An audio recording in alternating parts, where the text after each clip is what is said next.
नमस्कार, हमारे IGNOU audio books channel पर आपका स्वागत है। इंदिरा गांधी राष्ट्रीय मुक्त विश्वविद्यालय school of humanities bachelors degree programmes, bachelor of arts honours Hindi बहद core courses CC semester I BHDC 101 Hindi साहित्य का इतिहास रीतिकाल खंड 1 हिंदी साहित्य के इतिहास की भूमिका और आदिकाल इकाई 1 काल विभाजन और नामकरण की समस्या 1.0 उद्देश्य। इस इकाई में काल विभाजन और नामकरण की समस्या पर विचार किया जा रहा है। इसे पढ़ने के बाद आप इतिहास में काल विभाजन और नामकरण की आवश्यकता पर प्रकाश डाल सकेंगे, काल विभाजन और नामकरण के आधारों को पहचान सकेंगे, हिंदी साहित्य इतिहास के काल विभाजन की समस्या को रेखांकित कर सकेंगे और हिंदी साहित्य के काल विभाजन और नामकरण के विभिन्न प्रयासों का उल्लेख कर सकेंगे। 1.1 प्रस्तावना। अब आप BA हिंदी के अनिवार्य पाठ्यक्रम में हिंदी साहित्य के इतिहास के अंतर्गत उसकी प्रथम इकाई का अध्ययन आरंभ कर रहे हैं, जिसमें हम काल विभाजन और नामकरण की समस्या पर विचार करेंगे। प्रत्येक इतिहास में अतीत का अध्ययन किया जाता है, किंतु अध्ययन की सुविधा के लिए अतीत काल को कई कालखंडों या युगों में बांट लिया जाता है। साथ ही प्रत्येक काल को किसी न किसी नाम से पुकारा जाता है। इसी प्रक्रिया को काल विभाजन और नामकरण की प्रक्रिया कहा जाता है। हिंदी साहित्य के इतिहास के अध्ययन के लिए भी उसका काल विभाजन और उसके कालखंडों का नामकरण किया गया है। पर यह काल विभाजन और नामकरण किस आधार पर किया जाता है? इसको करने की आवश्यकता क्या है? अब तक अलग अलग विद्वानों ने जो काल विभाजन किया है, वह कहाँ तक उचित है? इन प्रश्नों पर इस पाठ में विचार किया जाएगा, जिससे काल विभाजन और नामकरण की समस्या को भलीभांति समझा जा सके। काल विभाजन पर विचार करते समय हमें यह बात भली भांति समझ लेनी चाहिए कि काल विभाजन केवल अध्ययन की सुविधा के लिए किया जाता है। जैसे हम एक राज्य की शासन व्यवस्था के लिए उसे कई जिलों में बांट लेते हैं और जिलों को भी तहसीलों में बांट लेते हैं, उसी प्रकार इतिहास में भी अतीत काल को भली भांति समझने के लिए कई खंडों और युगों में बांट लेते हैं।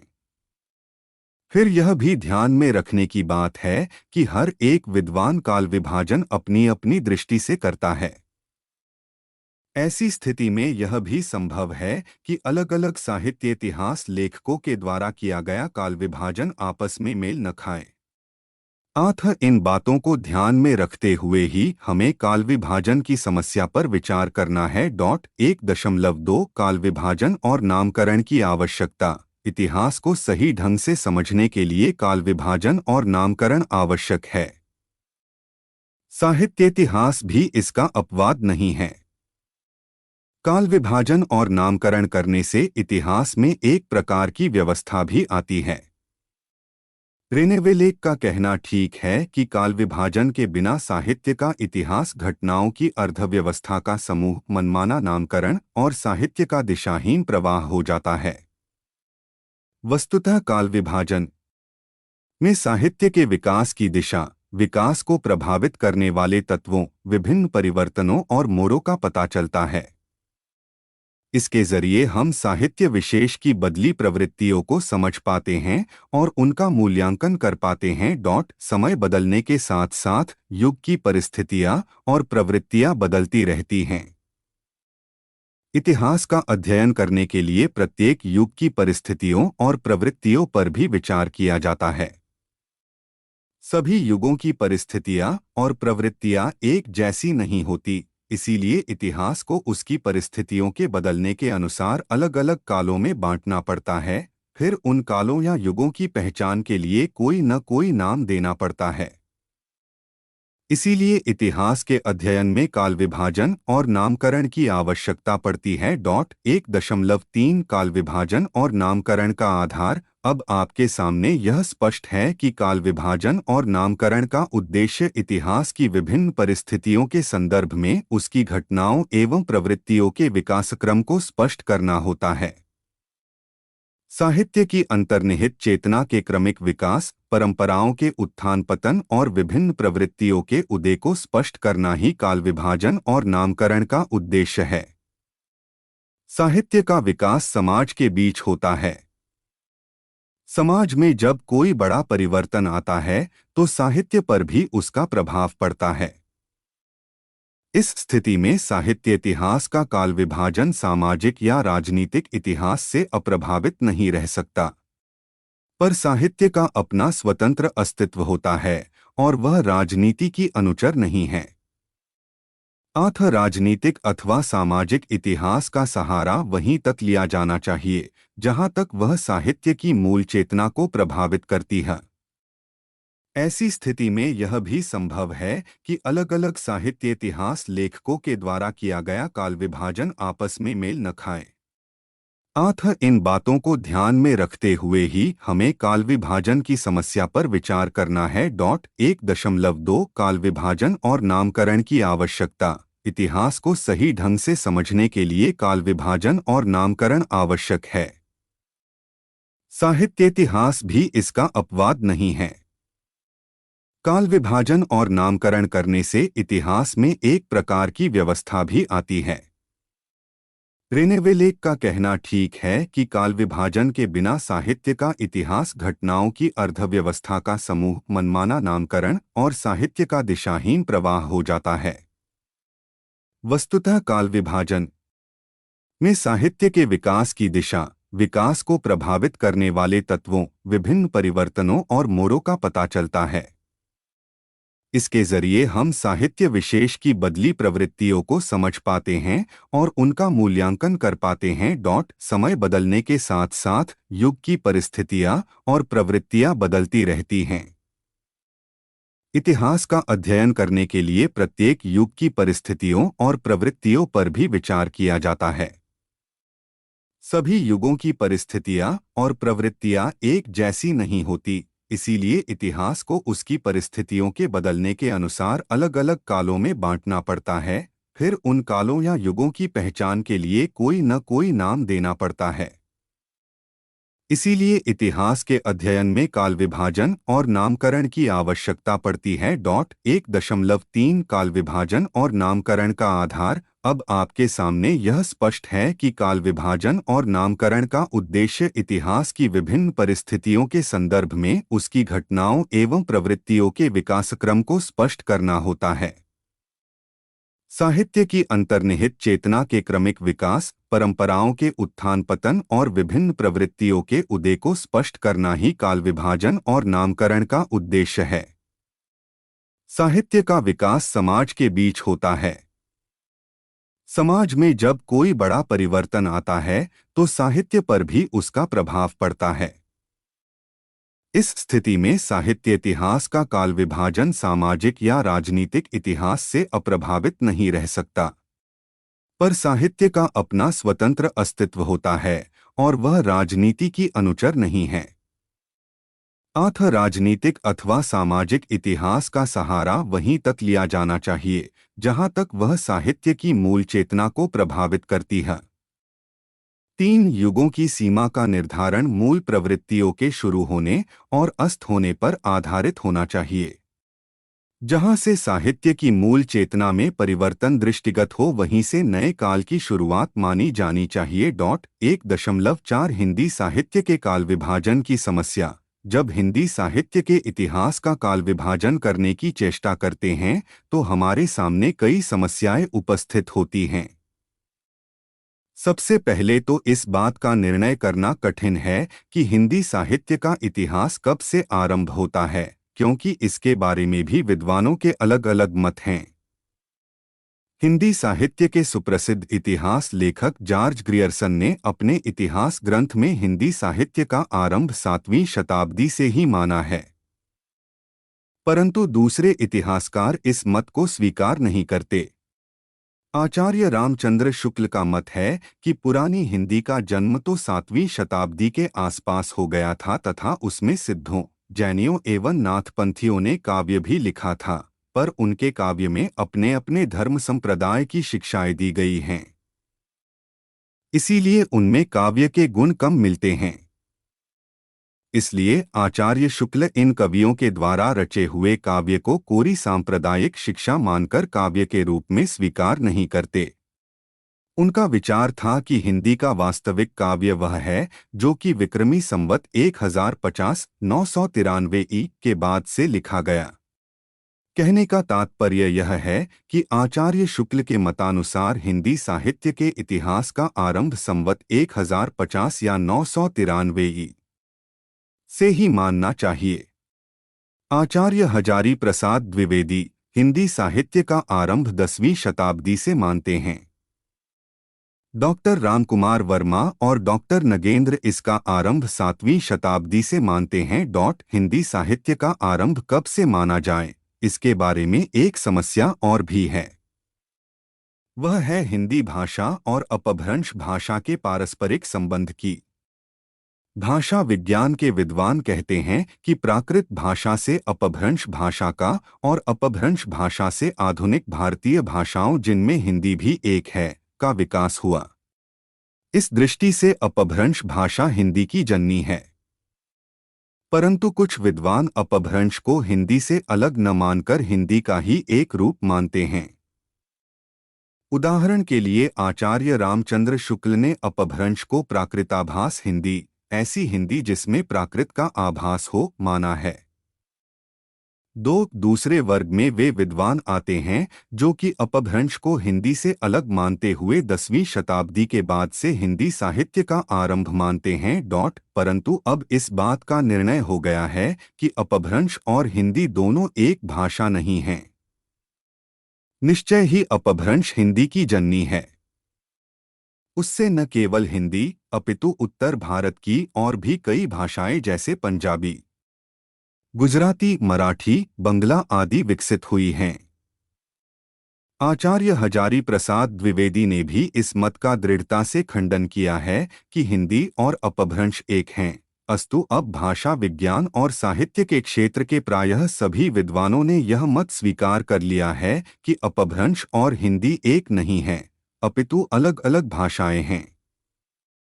आचार्य रामचंद्र शुक्ल और आचार्य हजारी प्रसाद द्विवेदी के इस मत को स्वीकार कर लेना चाहिए कि हिंदी भाषा और साहित्य का आरंभ 10वीं शताब्दी से हुआ है।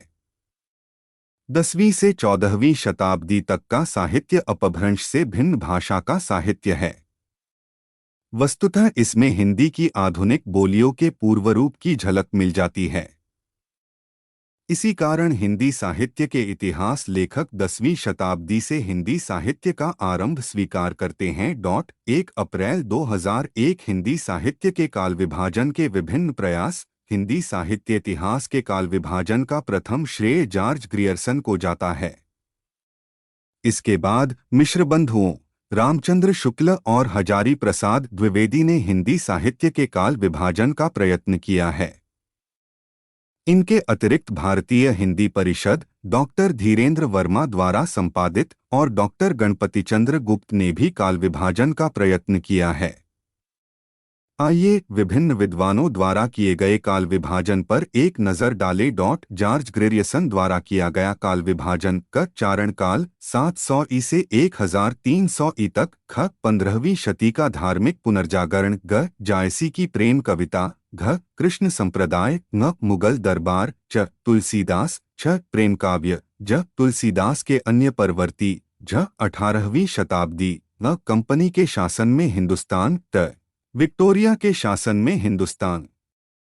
जॉर्ज ग्रियर्सन के काल विभाजन में व्यवस्था का अभाव दिखाई पड़ता है। सबसे पहली बात तो यह है कि इसमें साहित्यिक प्रवृत्ति को आधार नहीं बनाया गया है। प्रौढ़ माध्यमिक काल सन 1561 से 1680, 1504 ई 1623 ई 3। अलंकृत काल पूर्व अलंकृत काल सन 1681 से 1790, 1624 से 1733 ई। उत्तर अलंकृत काल सन 1791 से 1889, 1734 ई से 1832 ई। 4 परिवर्तन काल सन 1890 से 1925, 1833 ई से 1868 ही 5। वर्तमान काल सन 1926 से आगे 1869 इसे आगे मिश्रबंधुओं ने मिश्रबंधु विनोद में काल विभाजन को व्यवस्थित करने का प्रयत्न किया है। मिश्रबंधुओं ने व्यवस्था के नाम पर हिंदी के कालखंडों को उपकालखंडों में विभक्त किया है। इससे स्पष्टता आने के बजाय एक भ्रम पैदा हो गया है। सभी कालों को उन्होंने 2 उपखंडों में विभक्त किया, जिसका कोई ठोस आधार दिखाई नहीं पड़ता। माध्यमिक काल को 2 हिस्सों में बांटने की कोई जरूरत नहीं है, क्योंकि इस काल में एक ही साहित्यिक प्रवृत्ति, भक्ति भावना की प्रधानता रही। यही बात अलंकृत काल के लिए भी कही जा सकती है। इस विभाजन को भी विद्वानों ने स्वीकार नहीं किया है।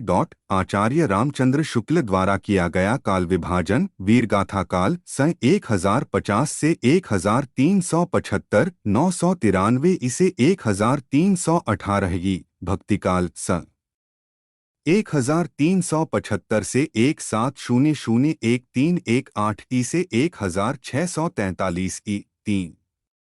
रीतिकाल सन 1700 से 1900, 1643 ई से 1843 ई। आधुनिक काल सन 1900 से 1984, 1843 ई से 1927 ई। आचार्य हजारी प्रसाद द्विवेदी द्वारा किया गया काल विभाजन आदिकाल सन 1000 ई से 1400 ई। पूर्व मध्यकाल सन 1400 ई से 1700 ई। उत्तर मध्यकाल सन 1700 ई से 1900 ई। 4 आधुनिक का सन 1900 से आगे परवर्ती इतिहासकारों द्वारा किया गया काल विभाजन आदिकाल 1000 ई से 1400 ई। मध्यकाल 1400 ई से 1900 ई। आधुनिक का 1900 ई से आगे काल विभाजन के इन सभी प्रयत्नों में आचार्य रामचंद्र शुक्ल और आचार्य हजारी प्रसाद द्विवेदी का मत सर्वाधिक मान्य है।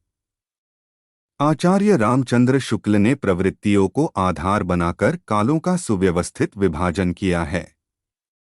आचार्य हजारी प्रसाद द्विवेदी ने रामचंद्र शुक्ल के विभाजन को ही स्वीकार किया है, पर संवत के स्थान पर ईस्वी सन का प्रयोग कर उन्होंने काल विभाजन को और व्यवस्थित कर दिया है। इसके अतिरिक्त द्विवेदी जी ने पूरी शताब्दी को हिंदी साहित्य के काल विभाजन का आधार बनाया है। डॉक्टर धीरेन्द्र वर्मा तथा अन्य सहयोगियों द्वारा संपादित भारतीय हिंदी परिषद के इतिहास में केवल 3 युगों की चर्चा की गई है: आदिकाल, मध्यकाल और आधुनिक काल। डॉक्टर गणपति चंद्र गुप्त ने भी लगभग इसी विभाजन को स्वीकार किया है। संत काव्य, प्रेमाख्यानक काव्य, रामकाव्य, कृष्ण काव्य, वीर काव्य, रीति काव्य की धाराएं पूरे मध्यकाल में प्रवाहित होती रहीं, पर 17वीं शताब्दी के आते आते मुख्य प्रवृत्ति बदल गई थी। भक्ति के स्थान पर अलंकरण और श्रृंगार विलास की प्रधानता हो गई। काव्य लिखने का ढंग बदल गया था। इससे काव्य की चेतना और काव्य के रूप में भी स्पष्ट अंतर आ गया। मध्यकाल को प्रवृत्तियों के आधार पर 2 कालों में विभाजित करना जरूरी हो गया। आधुनिक काल का आरंभ 19वीं शताब्दी के मध्य से माना जाता है।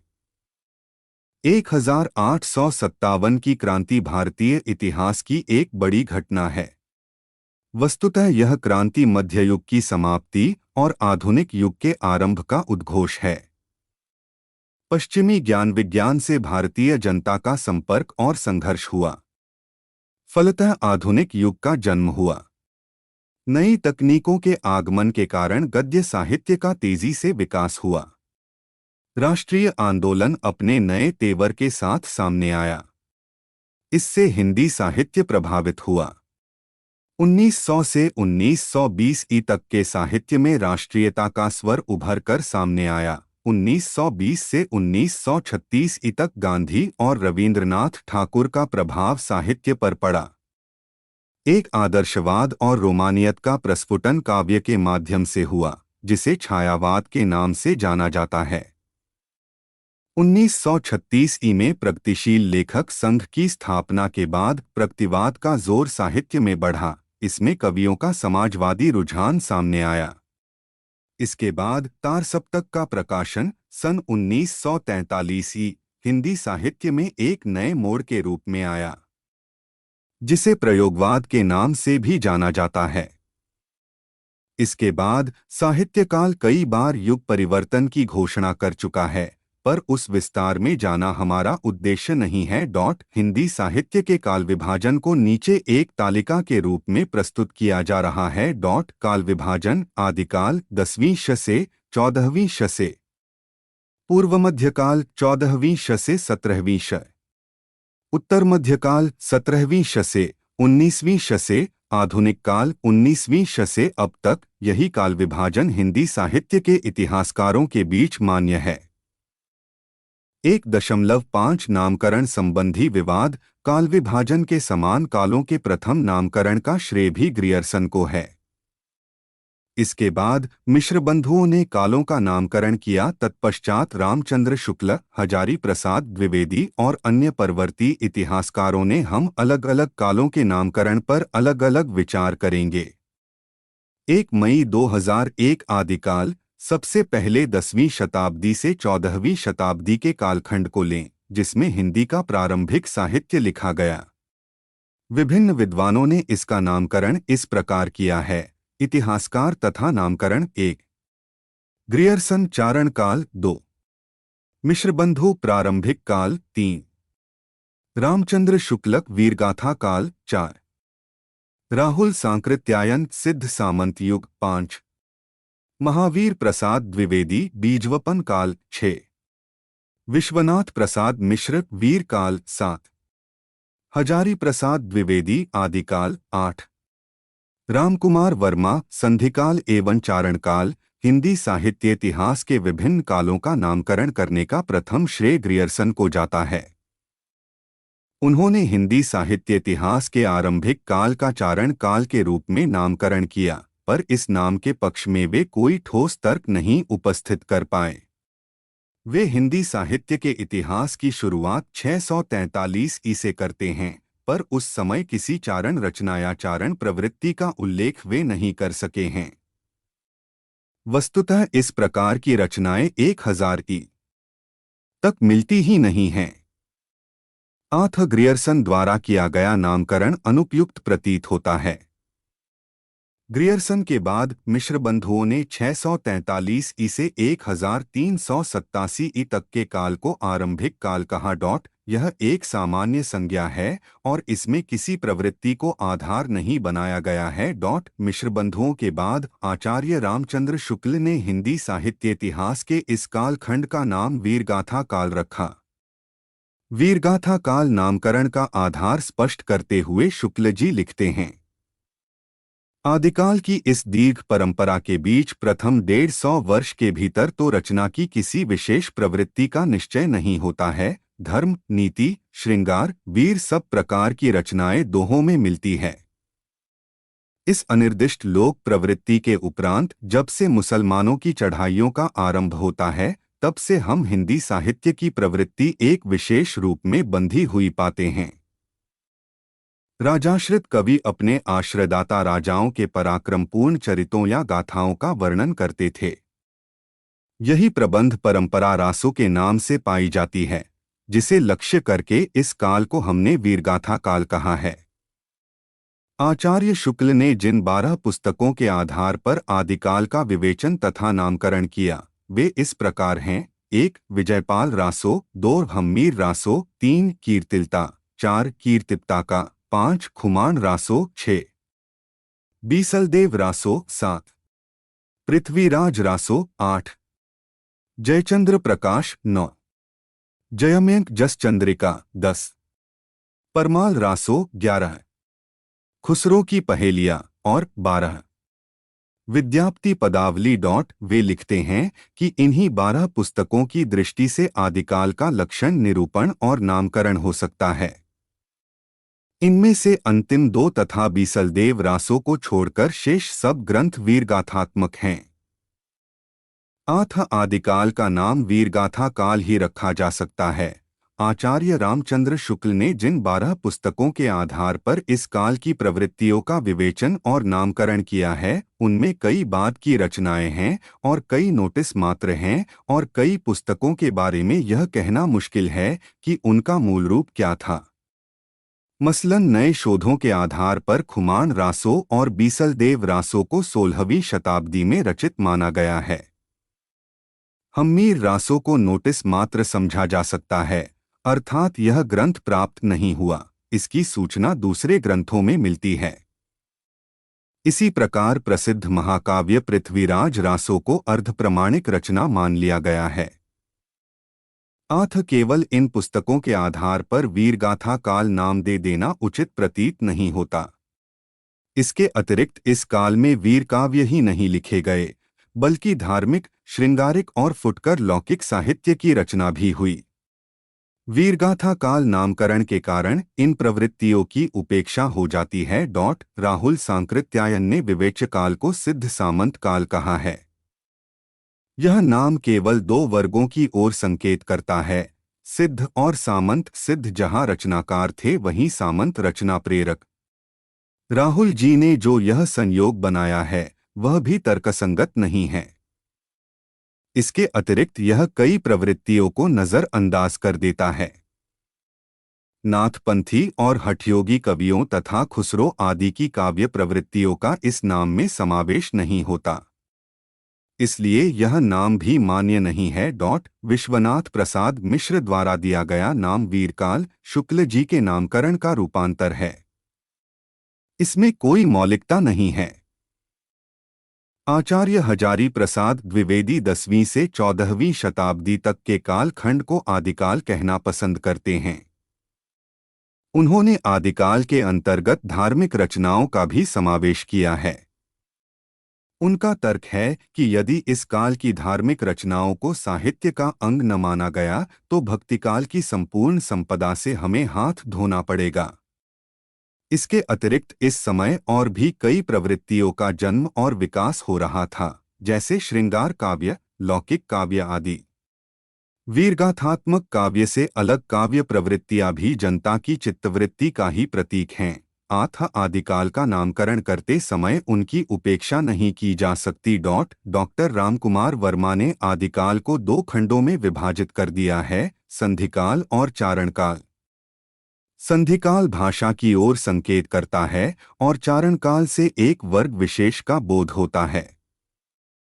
इस नामकरण की कमजोरी यह है कि इसमें किसी प्रवृत्ति को आधार नहीं बनाया गया है। यह नामकरण भी विद्वानों के बीच मान्य नहीं है। वस्तुतः आदिकाल ही ऐसा नाम है जिस पर इतिहासकार किसी न किसी रूप में सहमत हैं। इस नाम से उस व्यापक पृष्ठभूमि का बोध होता है जिस पर आगे आने वाले साहित्य का विशाल स्वरूप आधारित है। भाषा की दृष्टि से हम इस काल में हिंदी के आदिरूप की झलक पाते हैं। इसके अतिरिक्त हिंदी साहित्य की सभी प्रमुख प्रवृत्तियों के आदिम बीज की खोज इस काल में की जा सकती है। परवर्ती साहित्य की विभिन्न शैलियों और काव्य रूपों का आदि रूप भी इस काल के साहित्य में प्राप्त हो जाता है। इस काल की आध्यात्मिक, श्रृंगारिक तथा वीरता आदि प्रवृत्तियों का विकास परवर्ती साहित्य में हुआ। आदिकाल सर्वाधिक उपयुक्त और व्यापक नाम है। 1 मई 2002 भक्तिकाल 14वीं शती के मध्य से 17वीं शती के मध्य तक के कालखंड को हिंदी साहित्य के इतिहास में भक्तिकाल के नाम से जाना जाता है। हिंदी साहित्य के इस कालखंड के नामकरण का श्रेय आचार्य रामचंद्र शुक्ल को है। कुछ विद्वान इस कालखंड को पूर्व मध्यकाल कहने के पक्ष में भी हैं। हिंदी साहित्य इतिहास लेखन में ये दोनों नाम एक साथ चलते हैं, पर भक्तिकाल नाम अधिक उपयुक्त प्रतीत होता है। यह उस प्रवृत्ति की ओर संकेत करता है जो इस काल में सर्वाधिक प्रबल थी। पूर्व मध्यकाल कहने से यह पता नहीं चलता है कि उस काल विशेष में किस प्रकार का साहित्य लिखा जा रहा था, उस युग की साहित्यिक प्रवृत्ति क्या थी। अगर आदिकाल के समान इस काल में भी कोई प्रवृत्ति प्रमुख न होती तो पूर्व मध्यकाल नाम से काम चलाया जा सकता था। पर इस काल की प्रमुख प्रवृत्ति भक्ति बिल्कुल स्पष्ट है। 1.5.3 रीतिकाल हिंदी साहित्य के उत्तर मध्यकाल का समय लगभग सन 1643 ई से सन 1843 ई तक फैला हुआ है। इस काल के नामकरण पर भी विद्वानों के बीच मतभेद है। मिश्र बंधुओं इसे अलंकृत काल कहा है। रामचंद्र शुक्ल ने रीतिकाल, रमाशंकर शुक्ल रसाल ने कलाकाल और विश्वनाथ प्रसाद मिश्र ने श्रृंगार काल की संज्ञा दी है। डॉक्टर ग्रियर्सन ने 16वीं और 17वीं शताब्दी की रचनाओं को दी आर्स पोएटिका की संज्ञा दी है।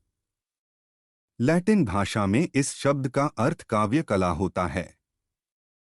ग्रियर्सन ने हिंदी रीति परंपरा की समस्त रचनाओं में व्याप्त जिस विशिष्ट कलात्मक प्रवृत्ति की ओर संकेत किया है, उससे लगता है कि उन्होंने इस युग की श्रृंगारिक एवं काव्य कला से संपृक्त रचनाओं के आधार पर ही इसे काव्यकला युग कहना सही समझा होगा।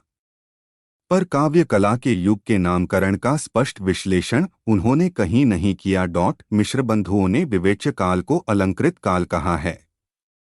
पर अलंकृत काल नाम को स्वीकार कर लेने से इस युग की मुख्य प्रवृत्ति श्रृंगार और शास्त्रीयता की पूर्ण उपेक्षा हो जाती है।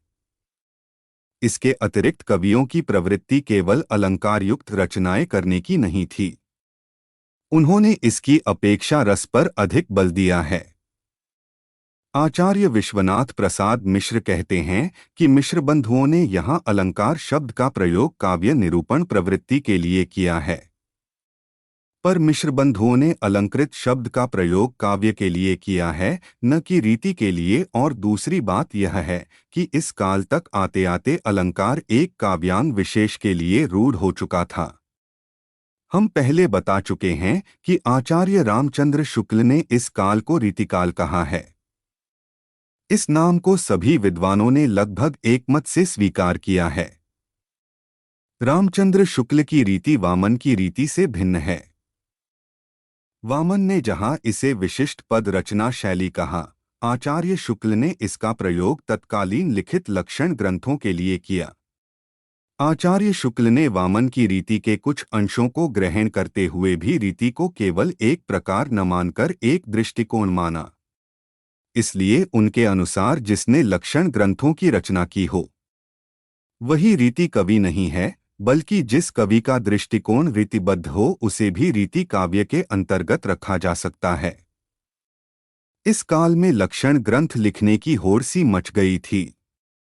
सभी कवियों ने प्रत्यक्ष और अप्रत्यक्ष रूप से इसी ढर्रे पर रचना की है। इस युग की प्रवृत्तियों का अध्ययन आप इस पाठ्यक्रम के खंड 3 में विस्तार से करेंगे।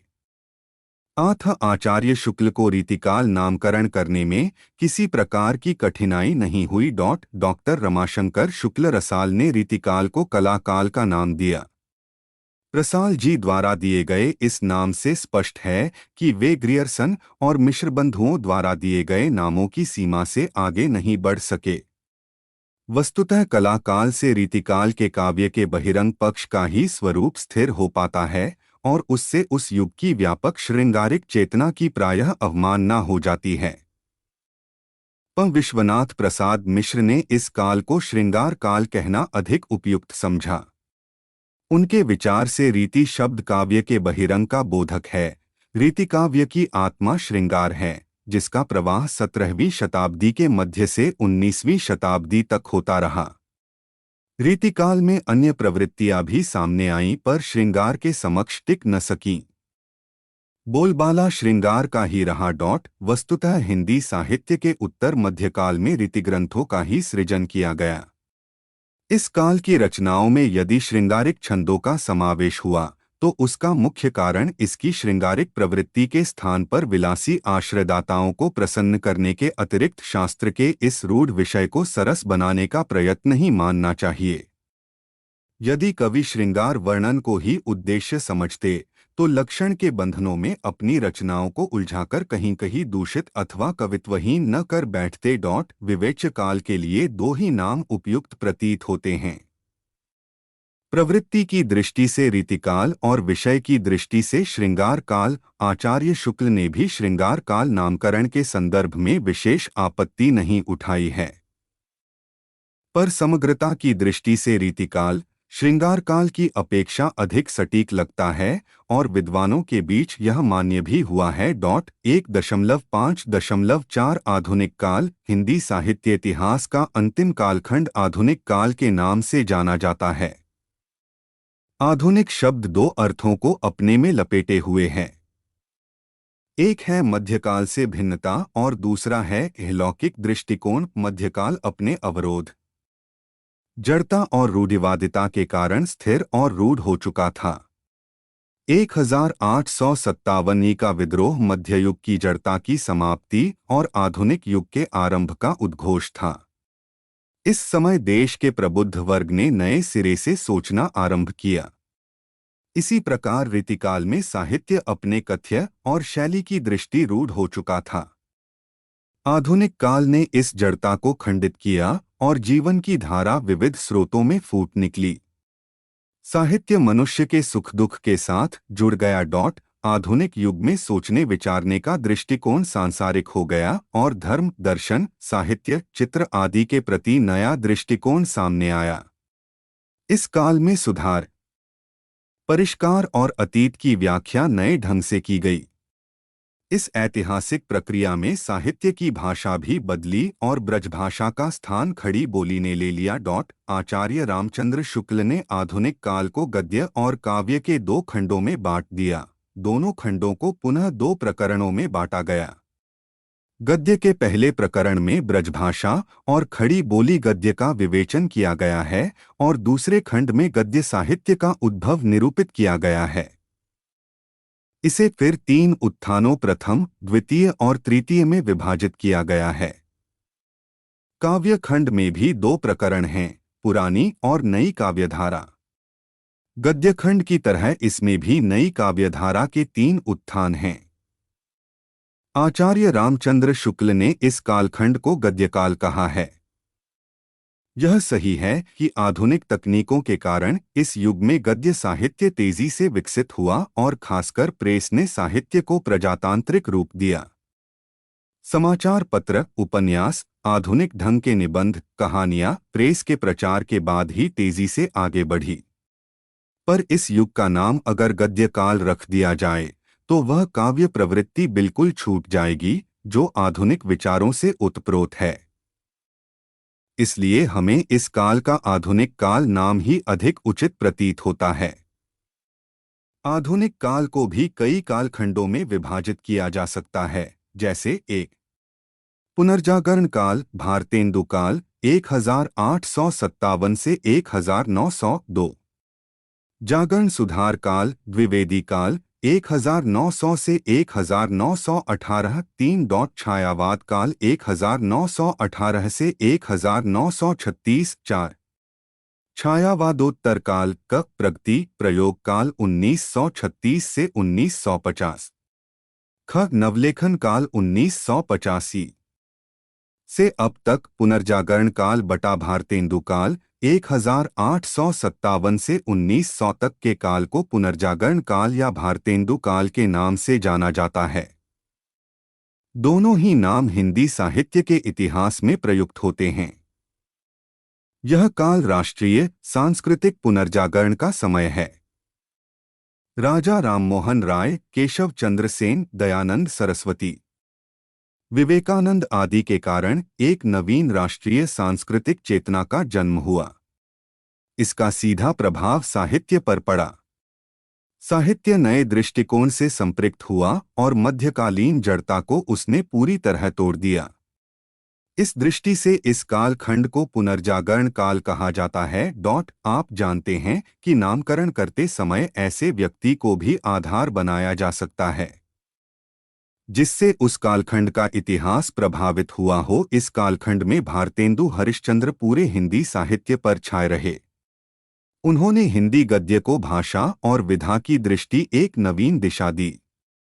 मध्ययुगीन वातावरण से जीवन और साहित्य को निकालकर उन्हें आधुनिक रूप प्रदान करने की उन्होंने सतत चेष्टा की। भाषा, भाव, साहित्यिक रूप आदि की दृष्टि से उन्होंने गद्य और काव्य क्षेत्रों में हिंदी भाषियों का नेतृत्व किया।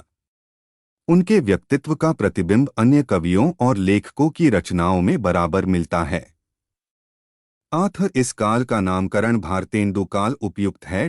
जागरण सुधार काल द्विवेदी काल 1900 से 1918।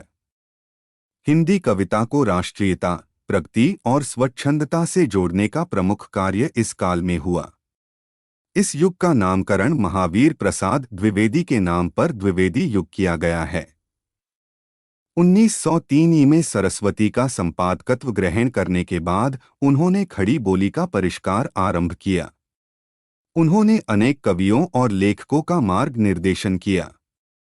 समकालीन कवियों और लेखकों पर उनकी अमिट छाप पड़ी। खुद द्विवेदी जी एक कुशल लेखक, समालोचक और सफल संपादक थे। जिस प्रकार भारतेंदु हरिश्चंद्र ने हिंदी भाषा और साहित्य को एक दिशा दिखाई, उसी प्रकार महावीर प्रसाद द्विवेदी ने हिंदी भाषा का परिष्कार कर उसे एक मानक रूप दिया। इन्हीं कारणों से इस काल को द्विवेदी युग कहा जाता है। राष्ट्रीय, सांस्कृतिक और साहित्यिक आधार पर इस काल को जागरण सुधार काल भी कहा जाता है। इस काल में साहित्य के कथ्य और भाषा में सुधार और परिष्कार हुआ। इसके अतिरिक्त इस काल में राष्ट्रीय सांस्कृतिक स्तर पर भी जागरण सुधार की दिशा में प्रगति हुई। 19वीं शताब्दी के उत्तरार्ध में समाज और संस्कृति के पुनरुत्थान की जो प्रक्रिया आरंभ हुई थी, उसे इस काल में बाल गंगाधर तिलक, गोपाल कृष्ण गोखले, लाला लाजपत राय आदि नेताओं ने आगे बढ़ाया और अपनी परंपरा और संस्कृति को गौरव प्रदान करने की चेष्टा की। इसका भी असर साहित्य पर पड़ा। इस दृष्टि से इस काल को जागरण सुधार काल कहा जाता है। छायावाद काल 1918 से 1936 द्विवेदी युग के बाद का समय छायावाद काल के नाम से जाना जाता है। छायावाद आधुनिक हिंदी कविता की उस धारा का नाम है जो 1918 के बाद प्रस्फुटित हुई। नामवर सिंह के अनुसार छायावाद विशेष रूप से हिंदी साहित्य के रोमांटिक उत्थान की वह काव्यधारा है जो लगभग सन 1918 से 1936 उच्छ्वास से युगांत तक की प्रमुख युगवाणी रही। इसमें जयशंकर प्रसाद, निराला, सुमित्रानंदन पंत, महादेवी वर्मा आदि मुख्य कवि हुए। यह सामान्य रूप से भावोच्छ्वास प्रेरित स्वच्छंद कल्पना वैभव की वह स्वच्छंद प्रवृत्ति है जो देशकालगत वैशिष्ट्य के साथ संसार की सभी जातियों के विभिन्न उत्थानशील युगों की आशा आकांक्षा में निरंतर व्यक्त होती रही है। स्वच्छंदता की उस सामान्य भावधारा की विशेष अभिव्यक्ति का नाम हिंदी साहित्य में छायावाद पड़ा। छायावाद का नामकरण कैसे हुआ, इस संबंध में विद्वान एकमत नहीं हैं। आचार्य रामचंद्र शुक्ल का विचार था कि बंगला में आध्यात्मिक प्रतीकवादी रचनाओं को छायावाद कहा जाता था, जिसके अनुकरण से हिंदी में यह नाम चल पड़ा। लेकिन हजारी प्रसाद द्विवेदी का मानना है कि बंगला में छायावाद नाम कभी प्रचलित नहीं था। शीर्षक से प मुकुटधर पांडेय के 4 लेख प्रकाशित हुए। इससे यह स्पष्ट है कि 1920 से पूर्व छायावाद का नाम चल पड़ा था। इन लेखों से यह स्पष्ट है कि पांडे जी ने छायावादी काव्य की अस्पष्टता, छाया के लिए छायावाद नाम का प्रयोग किया था। यह नाम आगे चलकर सबने अपना लिया। प्रगति प्रयोग काल 1936 से 1953। छायावाद युग के बाद 1936 के आसपास नवीन सामाजिक चेतना से युक्त जिस साहित्य धारा का जन्म हुआ उसे प्रगतिवाद की संज्ञा दी गई। प्रगतिशील साहित्य प्रोग्रेसिव लिटरेचर का हिंदी अनुवाद है। अंग्रेजी साहित्य में इस शब्द का प्रचार 1935 के आसपास हुआ, जबकि एम फॉर्स्टर के नेतृत्व में पेरिस में प्रोग्रेसिव राइटर्स एसोसिएशन की स्थापना हुई। 1936 में भारत में इसी तर्ज पर डॉक्टर मुल्कराज आनंद और सज्जाद जहीर के उद्योग से प्रगतिशील लेखक संघ की स्थापना हुई। इसके प्रथम अधिवेशन में प्रगतिशील साहित्य पर विचार विमर्श हुआ। कालक्रम से यही प्रगतिवाद हो गया। प्रयोगवाद का समय तार सप्तक कविता संग्रह के प्रकाशन काल सन 1943 से माना जाता है।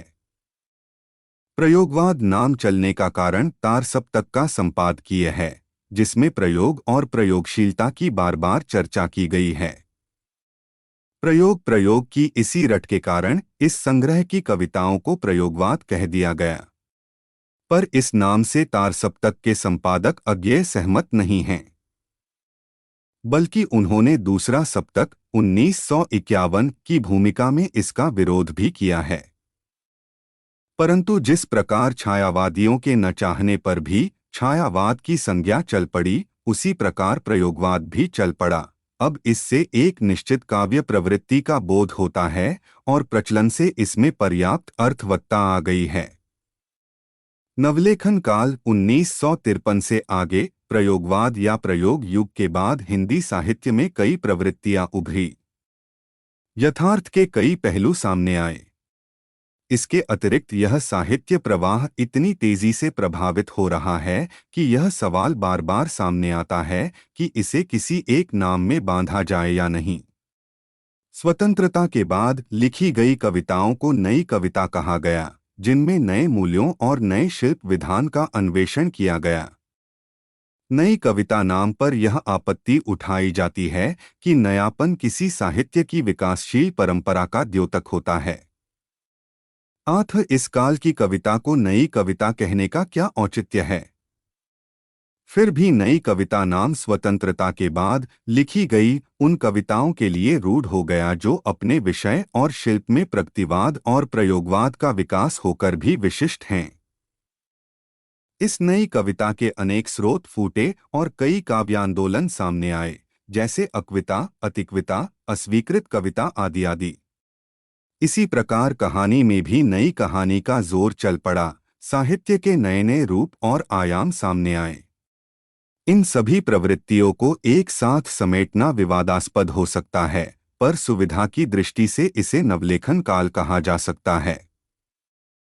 1.6 सारांश। प्रस्तुत इकाई में आपने काल विभाजन और नामकरण की समस्या के विभिन्न पहलुओं की जानकारी प्राप्त की है। इस इकाई को पढ़ने के बाद अब आप बता सकते हैं कि इतिहास के काल विभाजन और नामकरण की आवश्यकता अध्ययन की सुविधा के लिए तो है ही, इतिहास को सही ढंग से समझने के लिए भी यह बेहद जरूरी है। काल विभाजन और नामकरण करते समय प्रायः साहित्यिक प्रवृत्ति को आधार बनाया जाता है। किसी सामान्य प्रवृत्ति के अभाव की स्थिति में राजनीतिक, आर्थिक, सांस्कृतिक और व्यक्तिपरक आधारों को भी अपनाया जा सकता है। इन आधारों को अपनाकर हिंदी साहित्य के इतिहास को मुख्यतः 4 कालों में विभक्त किया गया है: आदिकाल, पूर्व मध्यकाल, उत्तर मध्यकाल और आधुनिक काल। इनका नामकरण किया गया आदिकाल, भक्ति काल, रीतिकाल और आधुनिक काल। धन्यवाद। मिलते हैं अगले वीडियो में अगले पाठ के साथ।